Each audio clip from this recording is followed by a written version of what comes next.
Kenging mboten mangke. Mboten, mboten.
Ayo disabarake karo mutene ora pene saiki wis cukup.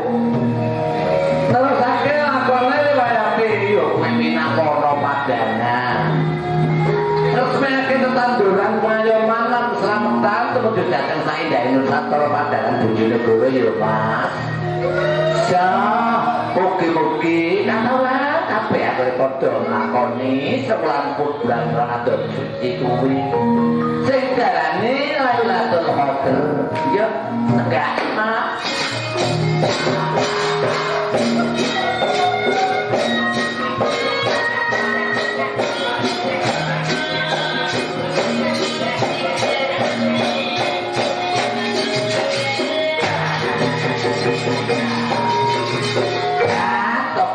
obat lewat kadung mancep kaya telaten Pak Le sagiman sabar ya Pak Le sok-sok nek dibine sake ana kene di tiban sapuri karo ibu pinemban lan bapak pinemban lah lebih ganteng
manungsa jajilan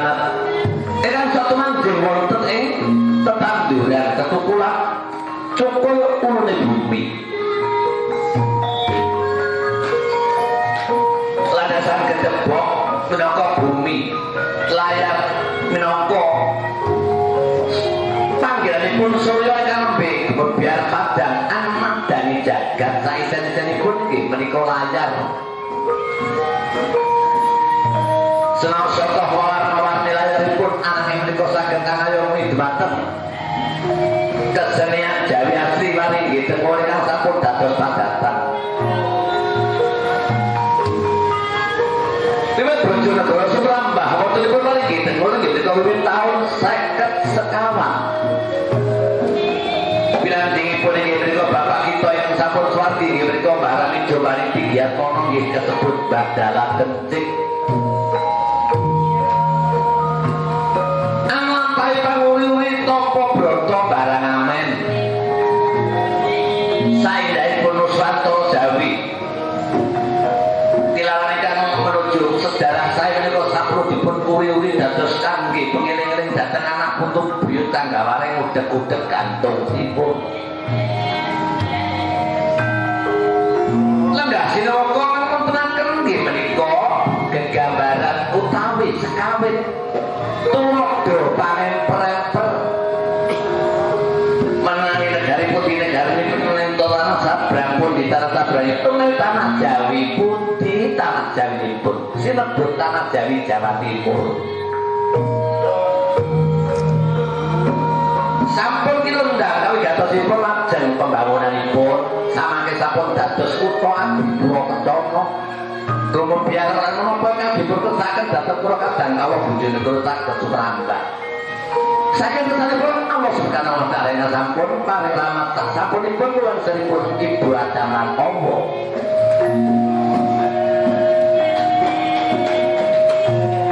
Senajan to namung sablebet durit bebasan menika ngayunaken pasedaran lampan nggih menika riwayatipun Minak Lono Padangan.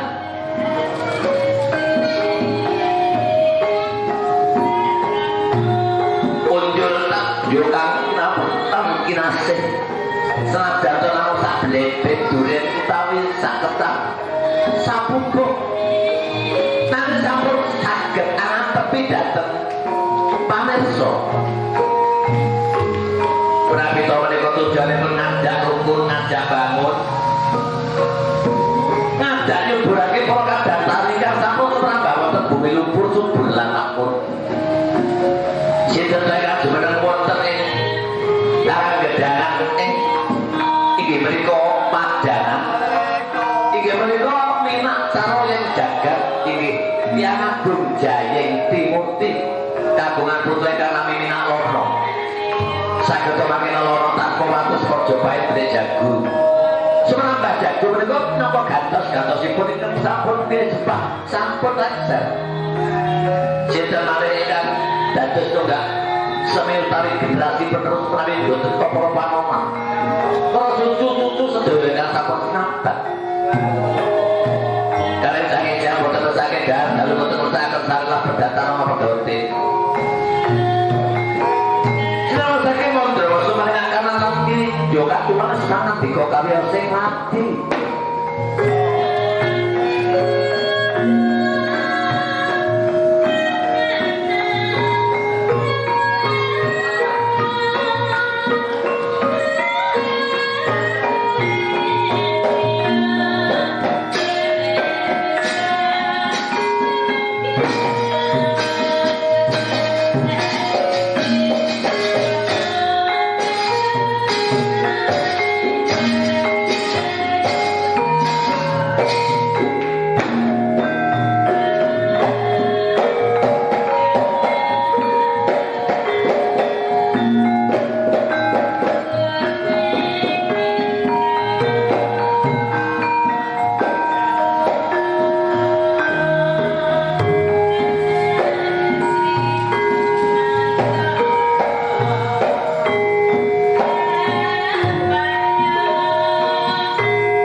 manungsa sami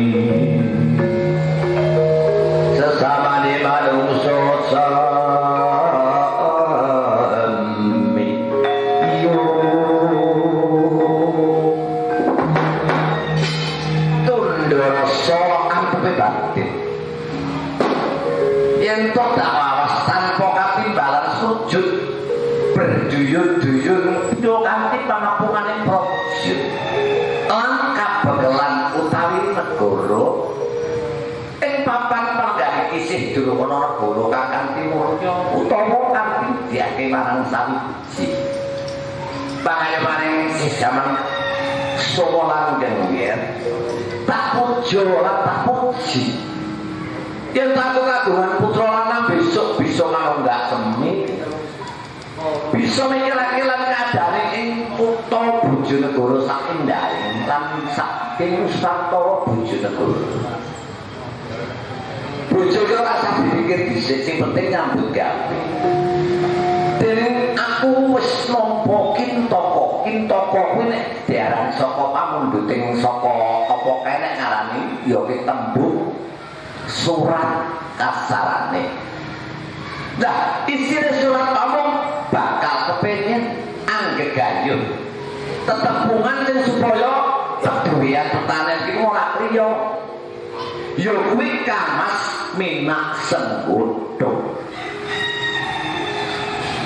ena kagungan putra kang aran ya kuwi Purbasari sari-sarine apa bae kabeh kudu nutari sari tanpa ana sari ora bakal bisa ndadekke lak mulih ya bakal dimang mulai dosa panitene ngrasa ning kowe kabeh kok gambarane manungsa sadan kok wayang telur kesusupan manungsa kok mulai dosa angkuke rasa tak dening tinulak pancen jodoh ora kena nganggo karpet bibit ya nek bisa ya uga dipimpin karo wong lanang lan wadon ya uga golek diri sing bisa nyocoki marang batine sing bakal duwe dadi duwe ngene lho wala-wala menapa kula aturaken suka pangabekti kula mugi kunjuk sahandhape panggono kunjuk panganan dalem karo pun dulu ya ndak apa Purbasudene pun Rama tanpa Rama ya yer minak Rama dolan iso kedai tapi ado kalih ngiras pantes menika layak kula dereng sampun pengker menika Rama mugi kula saged amanggih lawang swarga iya kudu ngono sik napa aja golek lawang neraka lawang neraka saiki do kanthi swarga tapi besok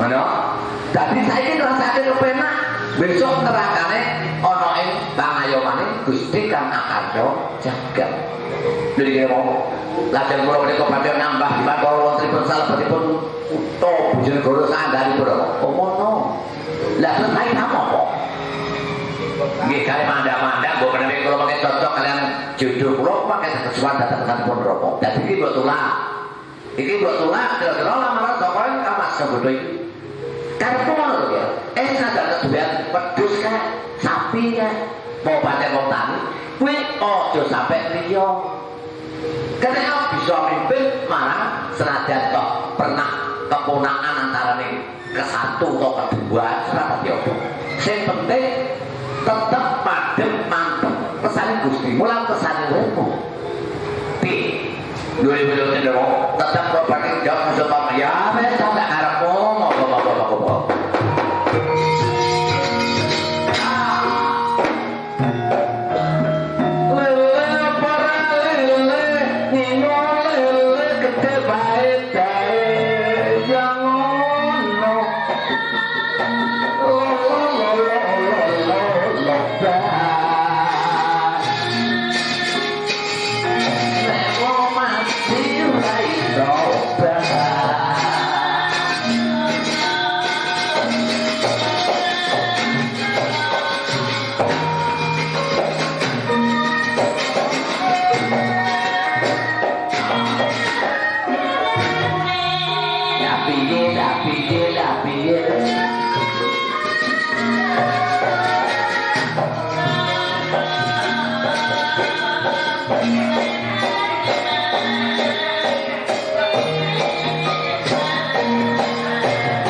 ngerti yo nek anake yo kuwi sing diarani mbok rondo kae kalau mati bisa dadi awak iki perawan surti Pak. Aku ki saiki dadi perawan surti iya. Ngene lho, Dik ya. Iki lho ora sengaja. Wong kate dites kaya apa sing Pak Dujange walang tenggo sing didalami dening Mbak Ki Marji Manto Deglek. Oh ngono lah, wongane wong nang dalan pagi berarti tadi rumah sakit dalam Manto Deglek iki budal kaji. Ora tidak dadak jenenge Ki Marji bah tobat. Terserah apa kabeh wis kondak sak Kabupaten Bojonegoro. Ana ora tanggungan iki dridim sampe nang ora loro. Kebeneran kok nang ora 7 ki ora jadwal utawa ketimbang kapur. Wis sak kakek open. Saiki ngene, umumane orang tenggol kuwi kudu menembah marang Gusti Pangunan kan kanthi diomi lan kanthi diiupi upama kinanggring bumi. Ya kuwi wis apa kuwi wis dhewe iki kudu ngono. Iya. Lah saiki iki maca sing asu, sing ayu ya. Kayak kowe kok ndanyang. Pokoknya bukan ndanyang ora usah repot, lanjut lakone apa-apa. Iki wis diarani tari tengul. Tari tengul iki golekane kencana kuwi lho. Ngono lek yo. Iya. Wis ora keren iki pedayangan, eling-eling dayangan iki, Mbak. Ya kuwi Rama Pinanggeng Kangaran Mbak Buyut Gandem. Iki Kadipaten, tapi orang Kadipaten Grati, orang Kadipaten Grati. Ya, Kadipaten Bojonegoro. Nah, ayo dong, wis selesai. Eling-eling medhus rapat kiblat. Mangko terus lanjut langkai wayang sing bakal dilakokke lakon. Napa?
sing jenenge Ibu Rasmina. Nah, saking bobolan Burasmina. Nah, bukan Burasmi, bukan Burasmina. Lah sing iki Burantimah. Nah, kok meri to. Wong golek loro yo. Kok sing kene tak kok ndanya wong isi bingung iki. Enggak balas sing lari ati sing sapa-sapa aku ora saiki tak jeneng aku melok aku kok saiki. Dadi tak jeneng Burantimah. Ayo teko tobat yo ya bojone kaya metu lali. Nah, sing saiki kudu sing biasa teko tobat kudu disambat yo kok. Kok nek sindir kene tok. Nah, kene enak-enak apa? Gede. Ini dah, gede nol mawon besar repot. Nah, betul sanu ke, oleh-oleh kalau singkat kata sudah dimengerti kata begini. Oh, nopo, dekat-dekat. Ya.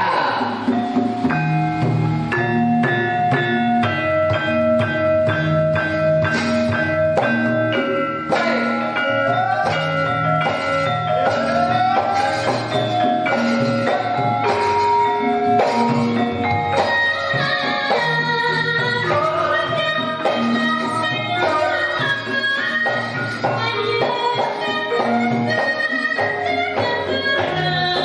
cho kênh Ghiền Mì Gõ để không bỏ lỡ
tak apa-apa. Nalar tak pupuh ya tenan ya. Ya tak pupuh kok wis. Syarat perdanyangan, ngono tali-tali perdanyangan tak pupuh tok. Ya. Ya, tak pupuh tok. Gini-gini. Apa ya? Enake medune balur iki enake ning apa lek, Bang? Ya balu-balu ya mangga.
wis sapupuh wis mantep ya ta wis marem ya ta wis bacek kok wis bacek wis iso karo wis pokoke wis cocok ya nggih lah mungkin napa piye kan ape wis cocok kuwatir ngono kok ngerti lho ya ngoten kula ngoten ya lho ya nggih saya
pas kondina wah kalau rezeki jagat indai bawono gelap-gelap bumi itu barisan kok beruntung pasang punggung jalur kuning apa ini aku bakal terus cari padangan lo padangan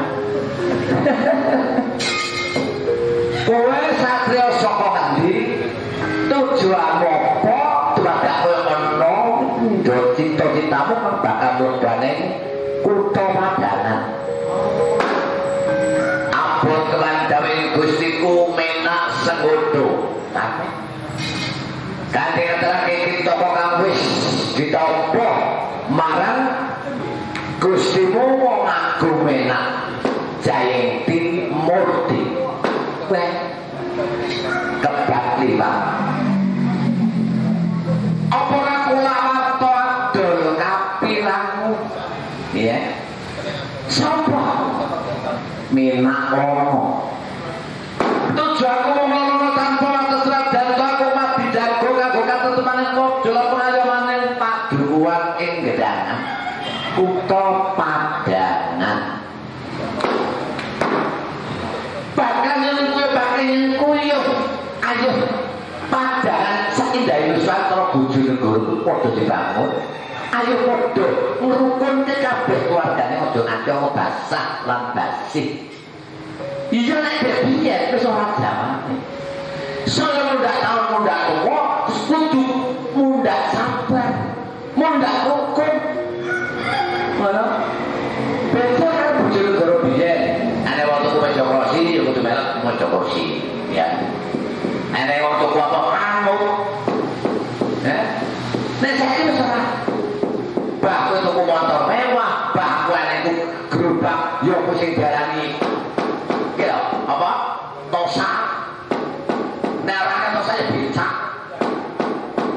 Nah kabeh ngomong tansah kembang suasanane supaya bisa nyukupake Kadang kalau Bojonegoro sadane Padangan lan Satunggalan. Ambil takip Kadang kalau nanti ora bakal ninggalake siwacan tengul. Kesenian Jawa belas asli blak otak. Lah ngomong rebuke Bojonegoro yang ngerti blak celeh. Balik Jadi mantan beri-beri ya kesusu apa ya caranya. Nah, tak umpama ini lakon sudah jatuh lakon sak blebet durian tapi mantep banget. Singkat kata mudah dimengerti, ditawarkan. Jadi keterangan ini tadi kalau kabar kata wong indusiat. Ya kudune kudu dicampur sari ta ya ya. Lah ngono ya balik lah tadi, Bang. Mo. Balik.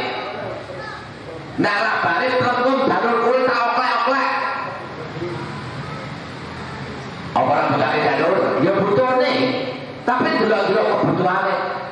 Wis entak kepuse jalur lagi ngumpul kok.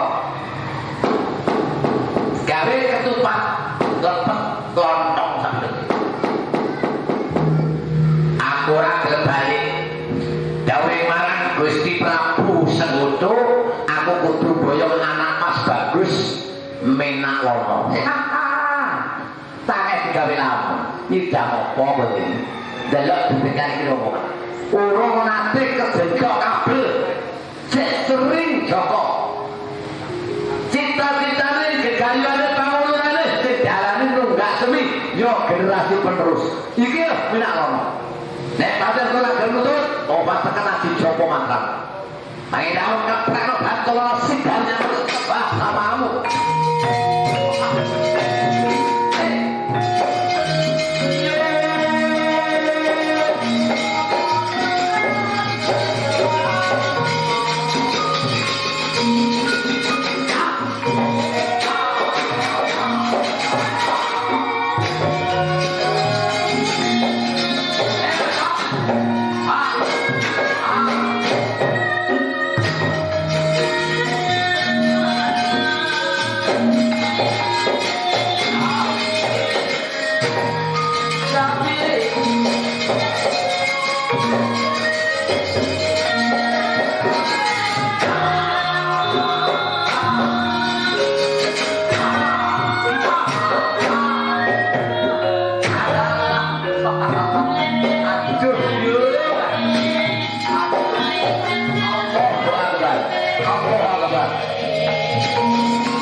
Wong salangsul sampun kuaturi mbok bilih sing kate lampah tindak lampah papan pagelaran ju wontenipun pagelaran jangkep. Meja-meja menaik kepengin apa perlu nanggap jangkep, nanggap piyambak murah mawon. Ninggake pakarti. Saking putusan dipun menak semono kita ing papan pagelaran pundi to menak sebuto kala wau nggih menika saking Mojo Laban. Tindak lampahipun sedaya Laban nampi langkung wontenipun Kintaka wonten ing kutha Padangan. Cinandra saking Wandasa manis pangandika kawiyos ing ati. Pindha kesanipun para Pak Prajogo. Kok blandune ya ora cukup supaya sithik kono.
wonten ing sanubanipun pun putrinipun sembodho padha sari terus nangis wis tak ditampa lamaran sing tau saking iki tampa disampe loro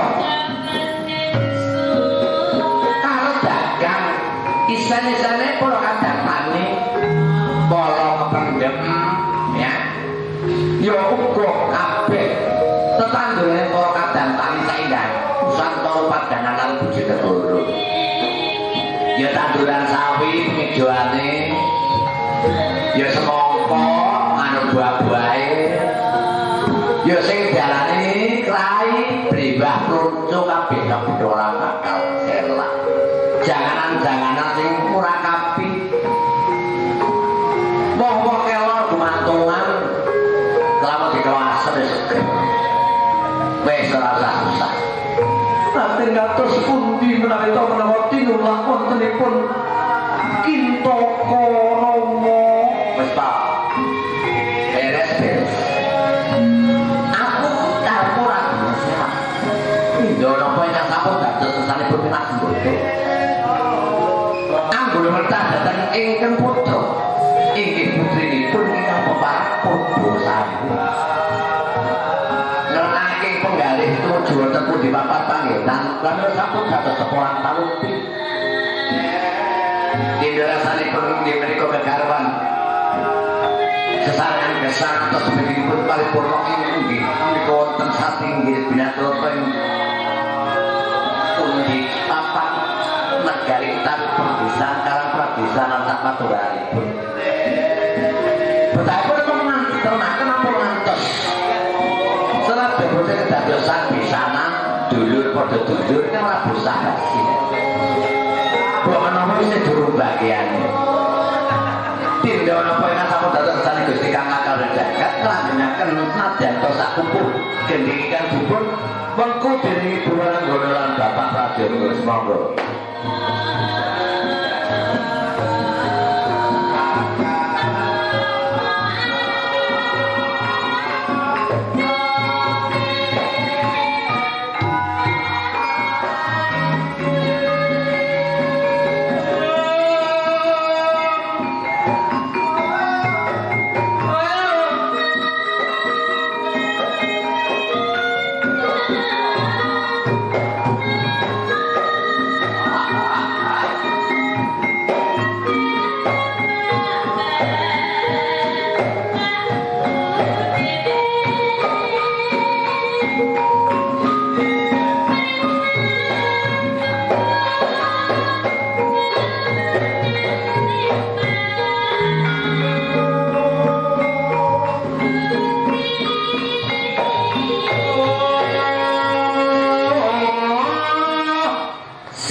iya tak asli dalam wayang tenggul ya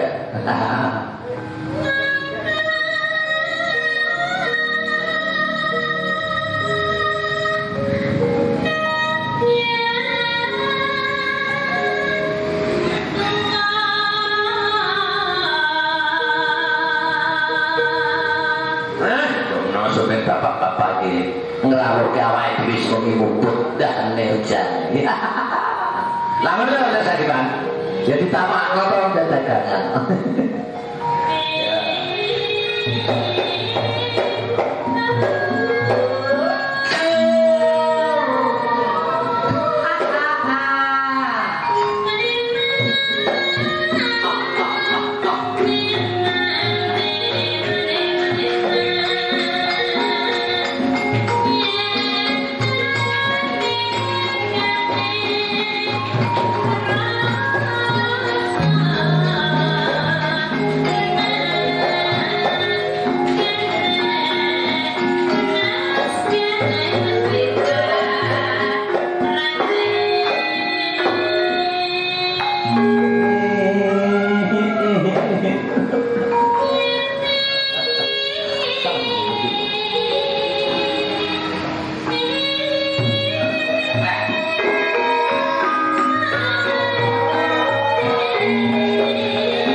Kanjeng Rama kula ngaturaken sungkem pangabekti.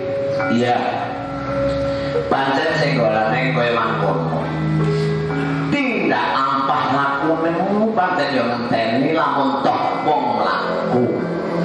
Lah sing mlaku yo semoga kepingin ndang balik ngaturake apa sing bakal dadi utusanku minangkane kinto lamaran tumuju saka judumu ya.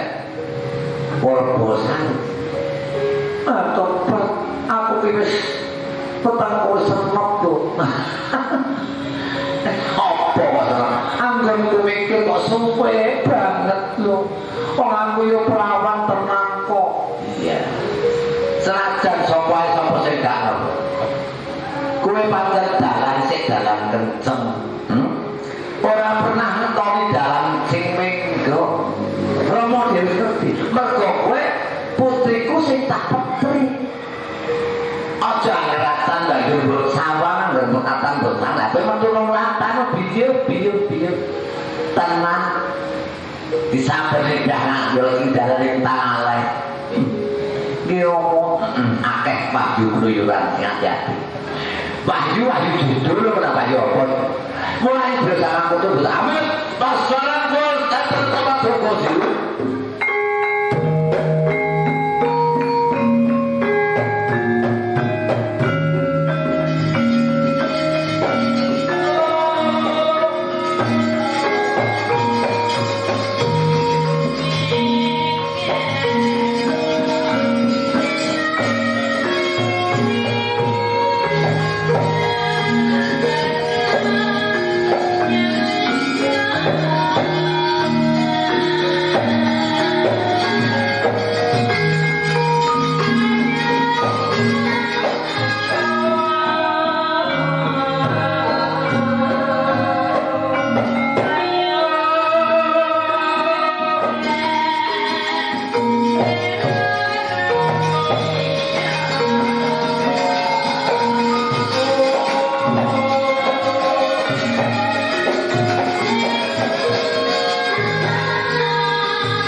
rebutan apa sing empun tanding kok maksud tasik dendam wonten betul mana dendam ya apa dendam niku tasik ngincin lho dan daden-daden gedok-gedokan gagal-gagalan lah boten dados musuh iki nek empun dulu saestu Gusti Ali Prabu jeneng apa mukti dulu bangun dendo hanya Prawati wonten Palanggan Agung Padangan utawa wonten Palanggan Agung Bojonegoro Mojolaban boten pekemu ngono to pramila boten usah kacanoben sanake katon padha wasisa paduka menapa tumuju menapa paduka kesaken menawi to kapurih bujur wonten pundi panggilanipun kula kinten sampun boten saged ngatasi wekdal kang sampun tumuju saipun ngaten Nebo Sayembara nah terus Nebo Sayembara sinten-sinten ingkang saged muta-mukti wangsul pun sampai dipateni nusa padahal pun boten cara paten-patenan boten cara nadal wayang nggih perang tapi nggih boten sampai mati coba nek si mati niku dakil niku lumrah Bilai papan kalkan yang sapus lah monggo imaman abu beli wonten perapatan nindo wonten sak tengahipun Mojolaban merapat gangsal wonten oh mana dalem soya perapatan kawo abu beli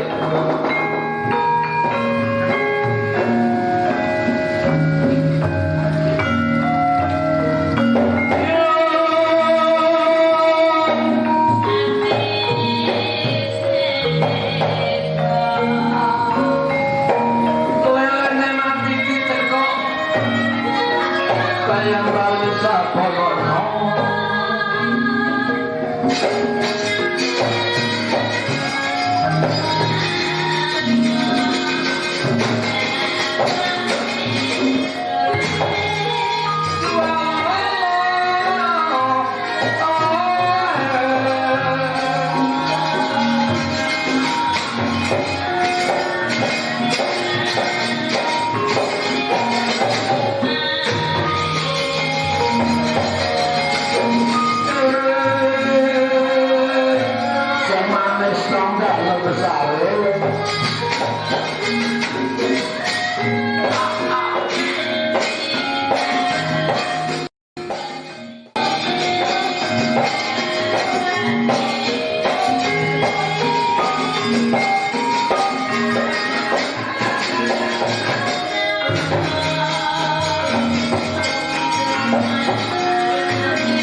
piye.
ngerti marang janji ini yo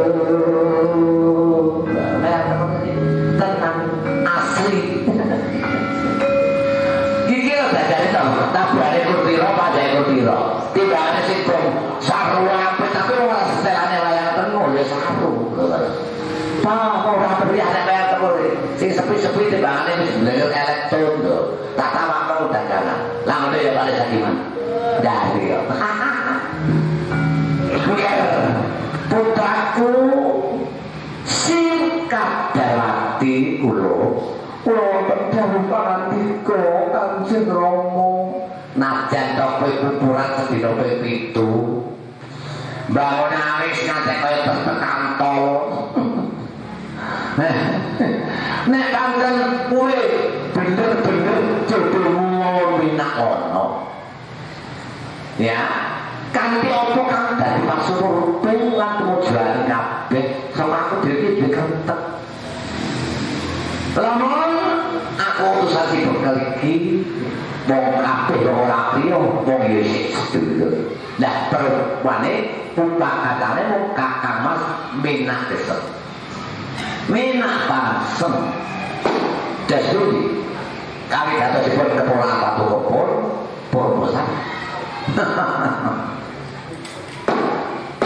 pepentangan salah nami kunjungan nyuwun tenan nyuwun gak nyuwun nyerengan salah nah kok suruh nak nyerengan sapu amun kok nyerengan nyuwun orang nong tangane dhewe ana wongane musmi njodohake langsung patake uga simbake lah ya masih kados pundi to paman kaya kowe sekake ngomong tak kene jenenge to aku dina ngebingung ngono lho kaya iya ta nyuk kowe ini ngandane ana mamang iki nyok nek manut ora ini wong tuwa bakal dipulani dulu kowe iki ora entek nek wong tuwa kudu menehi pangan aku jejak madep mantep malah neno bola-bola kowe mikir HP ambane sak lapangan temen HP saiki ambane sak lapangan nah nek kok penat nek wong iki ora nyambung apa sing arep kok arep Tobat jadi HP itu menolong yang rusak mulai biasa ganti untuk barang paman betul nyoba pasti laku bukan orang benda-benda itu orang peraturan kondokoro sapu kasih rasa kunduring marang si Minakono ayo ditekan gelem orang gelem ayo digelandang diperlokne lho ngono kleru tak diperkosa gak saiki sorane zaman perkosaan diperlokke ayo budal iki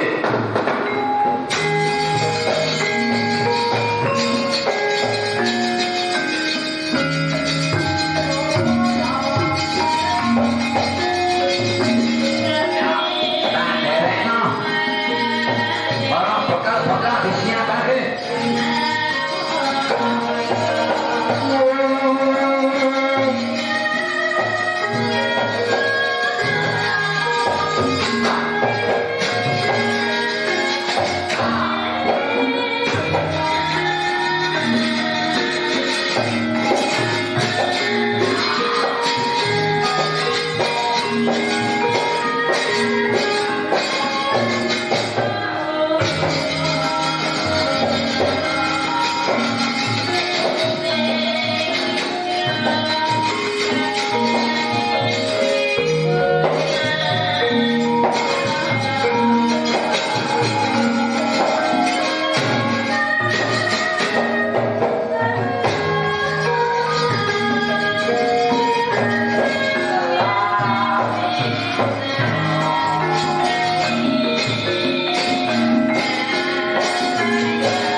ana pawongan saka ing padanan.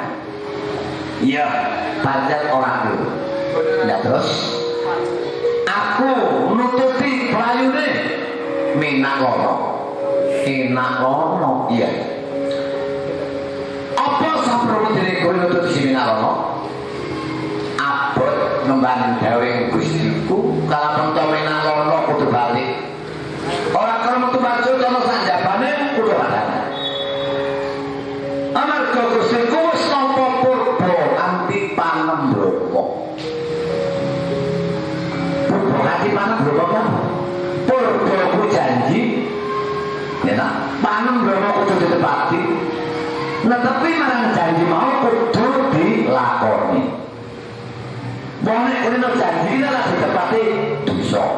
Mana? Kasarane kepengin buline besok mergo janji ra ditepati mlebu lapang neraka. Lah. Jelas perjalanan Jawa. Tulen apa sing dadi? Petunjuk ora dituju, petunjuk ora dileksanake. Nah tapi kewajiban tambah suwe tambah lagi. Ora ngerti ya.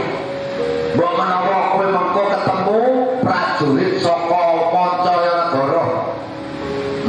Prajurite Minak Senggoto.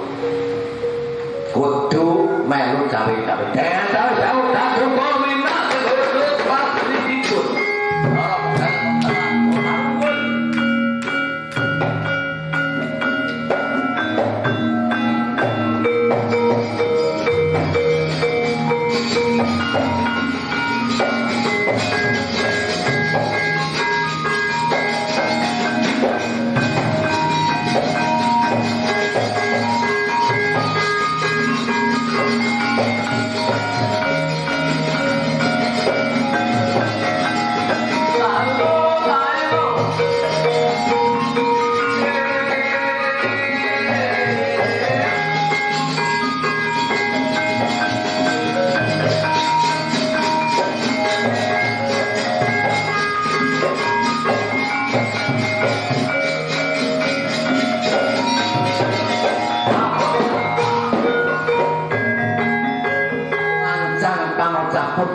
Samono kok kan terjadi kekal kamu. Ayo nanti bapak Panggone Minakono. Kanjeng sing bakal dadi pasore tadi beburon ayam. Dadi beburon langga. Kabeh nabuh benih sapa wae kang bisa nyuwanake balik ana ing padana. Bakal diganjar bebasan talasik digawe. Semongko kino marang pesan itu. Bela. Ngono ta. Semono kan. Tak melu cawe-cawe. Tak tututane tak golan. Yen toko tinandak ora tak aturake ana ing padang. Lah kok aturake nanti ora tak doi. Pokoke sing penting ketandak Minakono sun rasa daya.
ora kerotan yo kami ati pangkring wonge ora pangkring karo suarane rapat batoro ora selak pancen aku saka Majalapa kowe gelem tak cekel ora gelem tak cekel tapi tak ada api-apian aten tak cekel karena aku kok cekel kaya apa kok kaya jagoan ora apa ora tak kongkon ya kuwi cawe-cawe ya tak menehi petunjuk para kadantani sing supaya subur makmur roh jinawi bumi lumpur ya tak kaya dene padanan sakandhane kabeh uga diajak rukun bareng-bareng atur pembangunan sing juruk teratur sing dalane Bayu Lono ya diatur saiki Nusantara Bojonegoro sing wis aja nganti ora basa-basi korban banjir sepindah auto sampai teman-teman iki ana paribasan ora kena dipitung tahun biasanya nek ora limo ngene iki ya tak isih tumamane banyu ning banjur ora limo terus ketiga kaya dene wis ulang songo lah iki tanis teluwe para kadang wanjine bubar ya kuwi Lailatul Qadar ya wis panen meneh lagi panen pucuk tok bongkote ora ning sini iki panen ngeluh saka kirimane Gusti Kang Karya Jagat supaya bisa gemah lipah roh jinawi kok ora harjo ki gampang napa awake wis nadani cukup sono awake nek awake iki durung cukup ora bakal bisa napa awake ngerti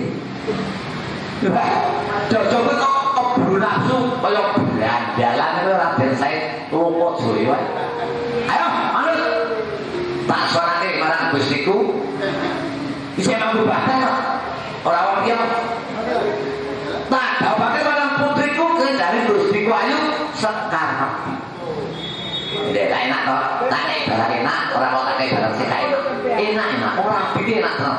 Syukur bisa berakai apa sih tadi antep ya. Wah, wes selesai gagal kan? Tanda, cekel.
wos apa wos orang kurang bikin gula pokok belas orang bangga ikhlas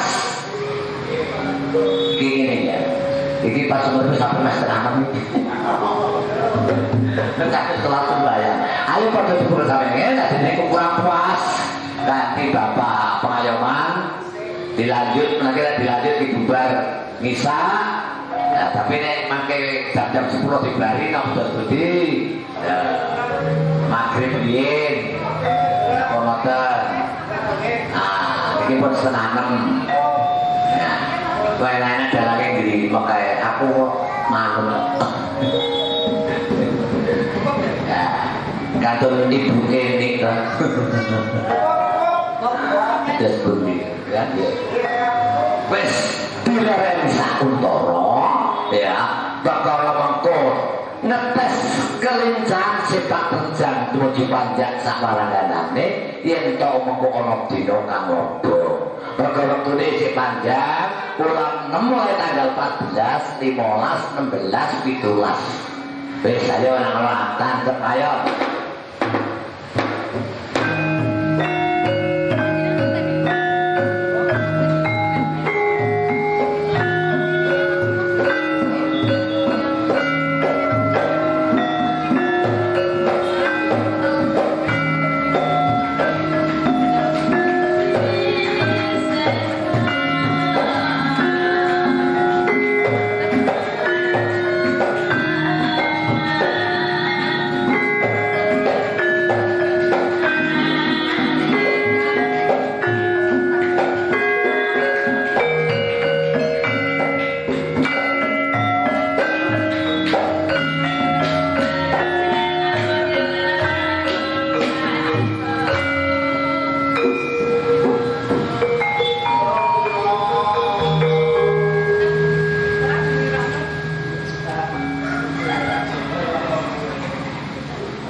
menika bijak pas datang taman ini menika kinten-kinten durasi namung 300 menit setengah jam nggih nah nggih betul